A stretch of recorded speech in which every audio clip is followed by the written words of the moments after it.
નમસ્કાર મિત્રો, સ્વાગત છે અમારી યુટ્યુબ ચેનલ પર। મિત્રો ફરીવાર એક યોજના વિશે વાત કરવામાં આવે તો મિત્રો પંપસેટ સહાય યોજના 2024 વિશે વાત કરવામાં આવે તો મિત્રો ખેડૂતોને પંપસેટ્સ ખરીદવા માટે સરકાર આપશે મિત્રો 15,000 રૂપિયાની સહાય। મિત્રો જોઈ લઈએ સંપૂર્ણ માહિતી, વિગતવાર માહિતી આગળ વિડીયોમાં। એના પહેલાં મિત્રો અમારી ચેનલ પર નવા હો તો ચેનલને સબસ્ક્રાઈબ કરી દેવી, કારણ કે આવનારી સરકારી ભરતી, સરકારી યોજના કે સરકારી ભરતીની માહિતીની અપડેટ સૌપ્રથમ તમારા મોબાઈલના નોટિફિકેશન પર જણાવવામાં આવશે। તો મિત્રો જોઈ લઈએ પંપસેટ સહાય યોજનાની અરજી કઈ રીતે કરવી। મિત્રો સંપૂર્ણ વિગતવાર માહિતી જોઈએ આગળ વિડીયોમાં। તો મિત્રો આ યોજનાનું નામ છે પંપસેટ સહાય યોજના।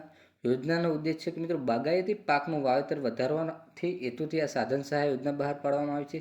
લાભાર્થી છે મિત્રો માત્ર પાત્ર ધરાવતા ખેડૂતો માટે મળવાપાત્ર છે મિત્રો ખેડૂતોના લાભાર્થીઓને મહત્તમ 10 HP સુધીમાં પંપસેટની કિંમત 50% કે વધુમાં ₹15,000 સહાય આપવામાં આવશે। મિત્રો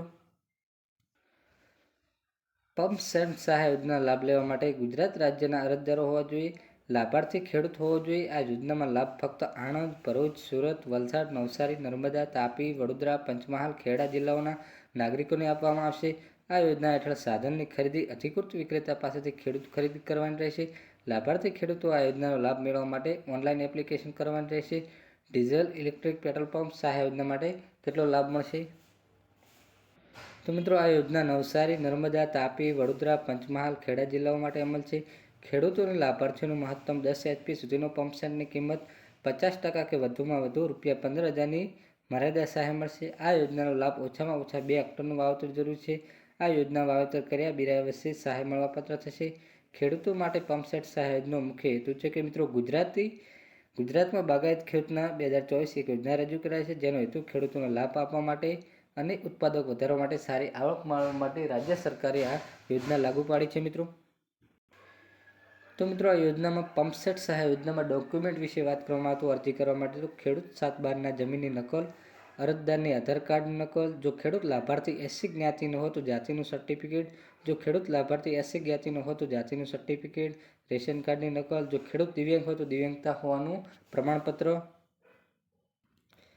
ખેતીના 7/12 અને 8 જમીન સંયુક્ત ખાતેદારના કિસ્સામાં અન્ય ખેડૂતોનું સંમતિપત્ર, લાભાર્થી પાસે આત્માનું રજીસ્ટ્રેશન કરાવેલું હોય તો સહકારી મંડળીના સભ્ય હોય તેની વિગતો, દૂધ ઉત્પાદક મંડળીના સભ્ય હોય તેની માહિતી, લાભાર્થીનો મોબાઈલ નંબર।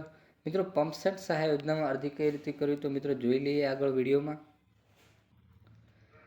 પ્રક્રિયા શરૂ કરવા માટે તમારું મનપસંદ બ્રાઉઝર ખોલો અને સર્ચ એન્જિન આઈ ખેડૂત પોર્ટલ શબ્દ સમૂહ માટે દાખલ કરો। ગૂગલ પર શોધ દ્વારા આપવામાં આવેલા પરિણામે પસંદ કરી તમે વેબસાઇટ આઈ ખેડૂત ગુજરાત government.in પર એક્સેસ કરો। એકવાર તમે આઈ ખેડૂત પોર્ટલ એક્સેસ કરી લો પછી ફક્ત પંપસેટ સહાય યોજના તરીકે લેબલ થયેલા વિકલ્પ પર નેગેટિવ કરો।